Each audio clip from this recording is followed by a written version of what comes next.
My name is Sergeant Fernando Borboa. I was in the Army. I was an infantryman. My first tour, I served overseas in Iraq, but I was stationed out of Germany. From 2001 to 2004 was actually my first service. And then again in 2008, I went and did another tour. So it was a total of like 6 years of my time in service. Before going overseas, a lot of time was just done, training is what we mostly harped on, is training, gun training, training on learning how to do what they call mount, which is raiding a building, learning how to go upstairs and working as a team. It's pretty much, that's what I did before going overseas. But once I went overseas, it was just a whole different world. What I did in the service was, we did raids, we did patrols, we did 24-hour guards. We did, there was a few times where we did missions were supposed to be like 24-hour missions that actually lasted a couple of days. So it varied. It varied when you're what they call garrison, which is being back in your home base, which for me was Germany, and then when you're overseas, it's just your job title or your job changes, especially for an infantry guy. It's changing rapidly every single day sometimes. My first tour, it was 15 months, and I mean from week one, it was nonstop mayhem. It's just a series of events that keep me up at night, or the nightmares that reoccur. One in particular, just to put it out there, I actually was very lucky enough to serve with my twin brother and a cousin of mine. Everything from basic training up to my tour. And about 6 months in, we got tasked out to go help out some tankers up north, and they had stationed. They were getting hit really hard, and a lot of their guys were getting taken out. And they had stationed us on a road when we found out that that some of the enemy was actually supposed to come that way. Little do we know that they actually set up an ambush for us. They knew exactly where we were at, and I think one of the harshest things that we had to do is we kicked out. At the time I was a gunner on a vehicle, and we took the guys out. And there was a little berm on the side where we had laid our guys out, which was my cousin, my twin brother, and amongst some other soldiers. And we had just told them, pull security. Not 5 minutes later, we hear rockets coming our way. And at first they were off in a distance. And I just remember telling the guy that was in charge, they're coming in closer. They're zeroing us out. And he wouldn't listen. And before we knew it, every single round was almost on top of us. And I just remember looking up out of my hatch and just seeing the flashes of light and smelling and tasting gunpowder. And I popped up to check on my guys and my brother, and all I could see was white, just from the explosions going off and feeling the concussions. And in that moment, I just thought, there's just no way. There's no way that, my twin and my cousin or anybody else was alive.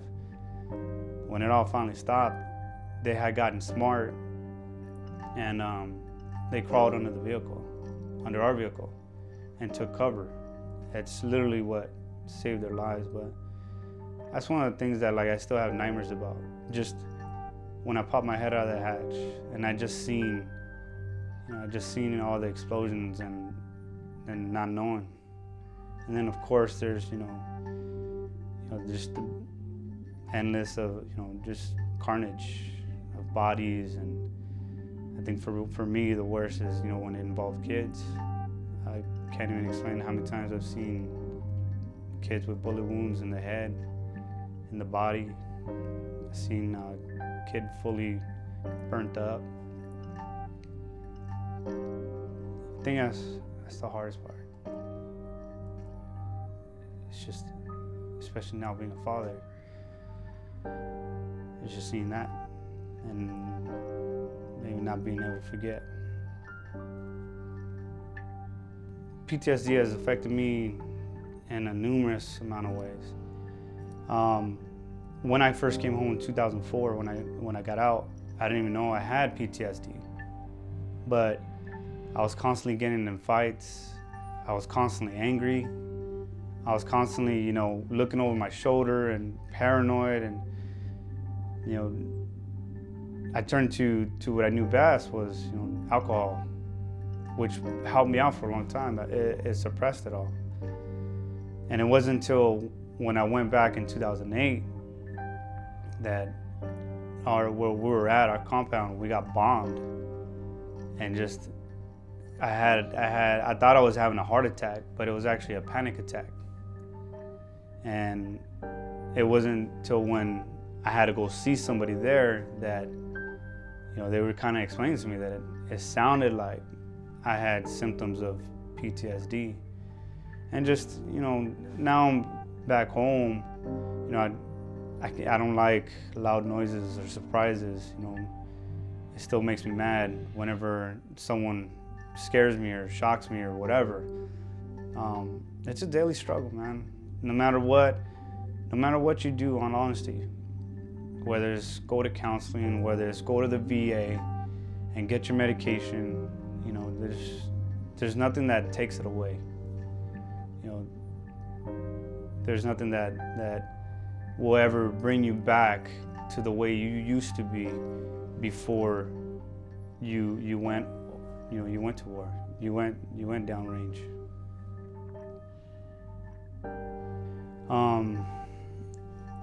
You know, unfortunately, throughout the years, we have lost quite a few guys in my unit that I served with to suicide, to drug overdose, to just, I mean, you name it.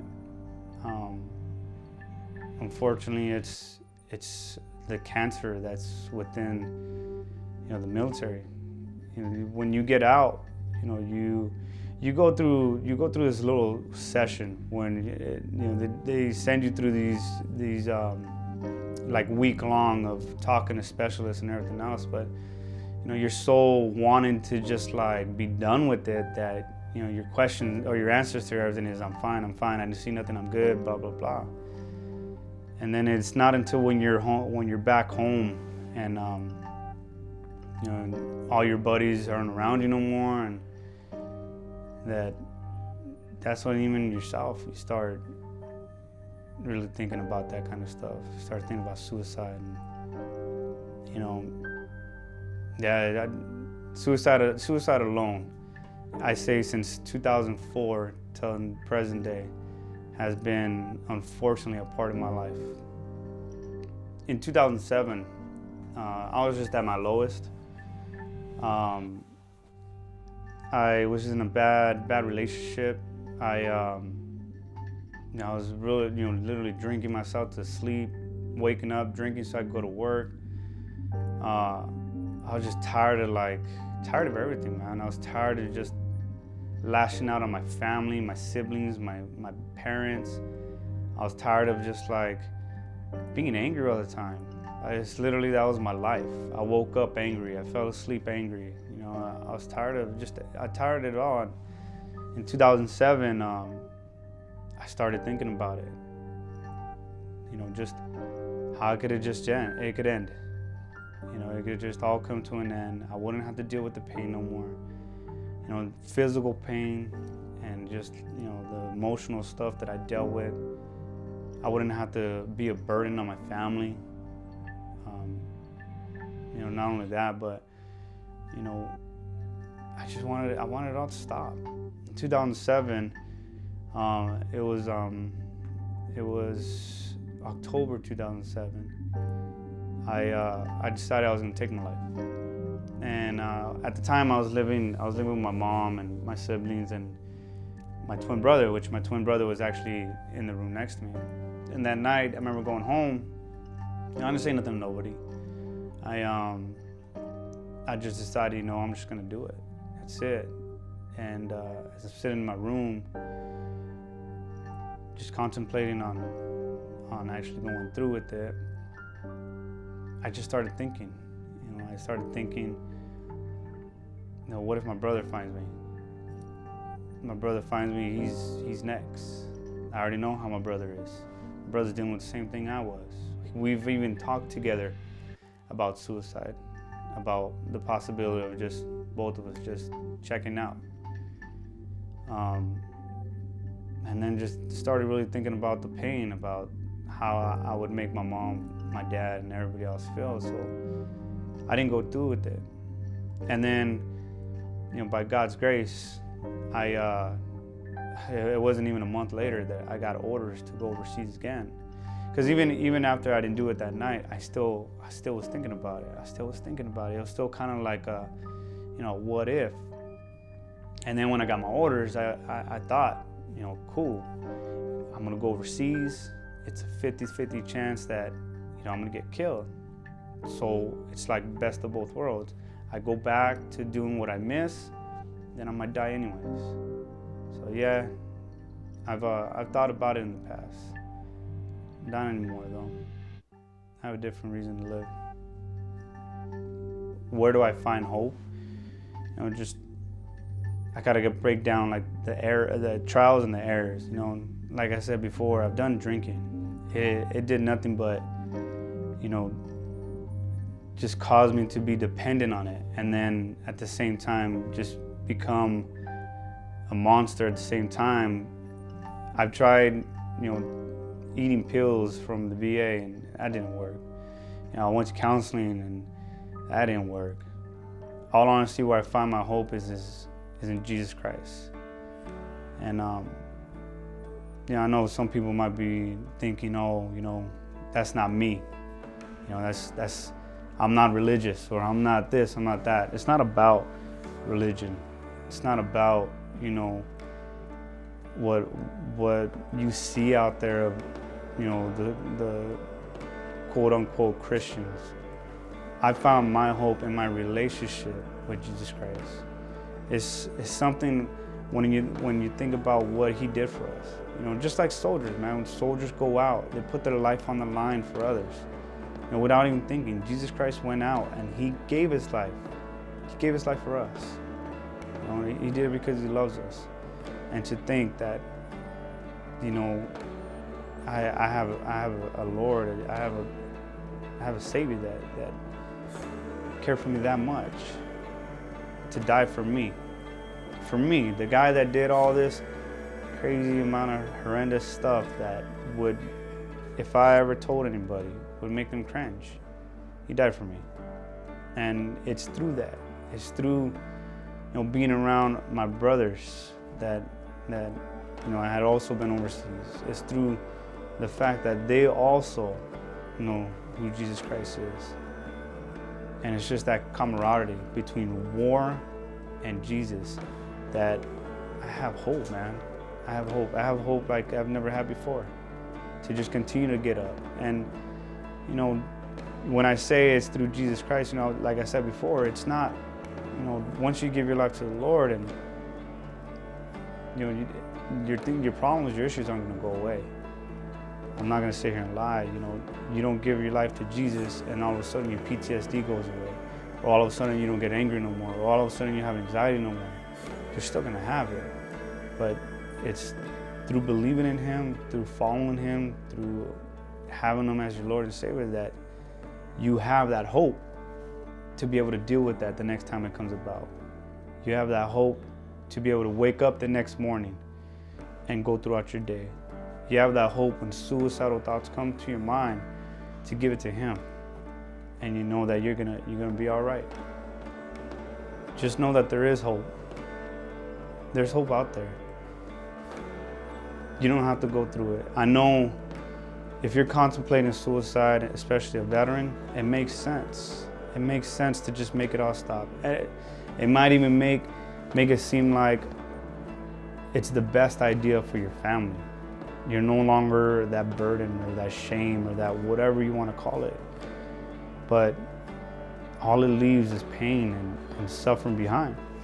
You know, realistically, it leaves that what did I didn't do for him. My advice would be to just seek the Lord, man. If you really want hope, if you really want healing, if you really want, you know, if you really want that freedom of just your demons, just give your life to the Lord, and He'll take it all away. It sounds simple, and as it sounds, it really is. That's my advice, to just stop holding it in and give it to Him.